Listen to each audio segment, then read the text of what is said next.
Big boss आणि big बॉसमधला विजेता सूरज चव्हाण याची भुरळ अख्ख्या महाराष्ट्राला पडलेली पाहायला मिळाली। धाराशिवमध्ये सामाजिक कल्याण विभागाकडून सांस्कृतिक कार्यक्रमाचं आयोजन केलं आहे, त्यामध्येही त्याची छाप आपल्याला पाहायला मिळाली। इथल्या दिव्यांग मुलांनी खास नृत्य सादर केलं। त्यांच्या शिक्षिका आणि मुलं आपल्यासोबत आहेत, आपण त्यांच्याशी संवाद साधूया।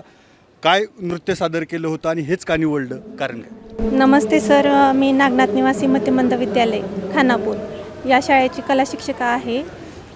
बिग बॉस सूरज चव्हाणचंच का गाणं निवडलं, कारण की तो गरीब परिस्थितीतून म्हणजे त्याचं नाव लौकिक झालं, शून्यातून तो विश्व निर्माण केलं, त्याच्यामुळे आम्ही गाणं सिलेक्ट केलं।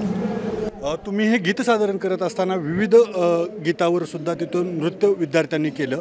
हा सगळा कला प्रकार बसवायला तुम्हाला काय अडचणी आल्या, किती मेहनत घ्यावी लागली? हो, खूप अडचणी आल्या, कारण की ही म्हणजे मुलंच आहेत मतिमंद म्हणजे कसं कमी बुद्धीचे मुलं, त्यांना आज केलेलं उद्या काय लक्षात राहत नसते। असं रिपीट करून आम्ही जवळजवळ 20-25 दिवस झालं हा डान्स बसवतो आणि प्रॅक्टिस करतो आणि आता स्टेजवरती आज सादर केलेला आहे। म्हणजे आता यश आलं आहे, म्हणजे 20-25 दिवसानंतर आता यश आलं आहे। या मुलांना आता समजलं की म्हणजे डान्स कसा आहे आणि काय आहे हे सादरीकरण होत असताना तुम्ही स्वतःसुद्धा गाण्यावर थिरकत होता, तो अनुभव कसा होता?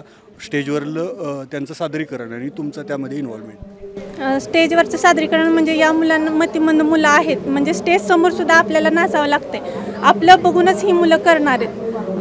म्हणजे या मुलांना काहीच कळत नाही, त्याच्यामुळं स्टेजच्या समोर सुद्धा मला करावं लागलं, ती माझं बघून केले, ही तर लक्षात यायला पाहिजे।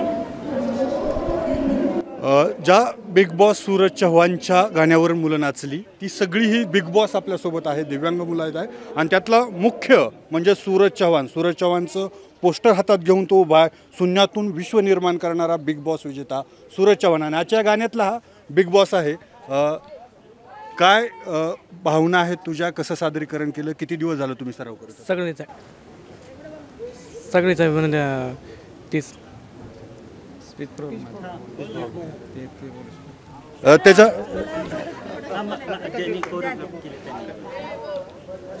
गोडके मॅडम आणि इंगळे मॅडममुळं आम्ही शिकलो डान्स।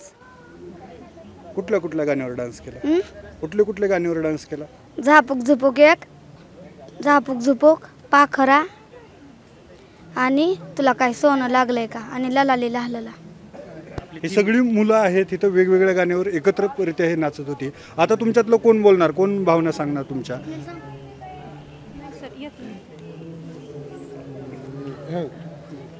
त्यानं हात वर केलाय, त्याच्या चेहऱ्यातल्या भावना आपल्याला दिसतात, त्याला बोलायचं पण काही मर्यादामुळे तो बोलत नाहीये।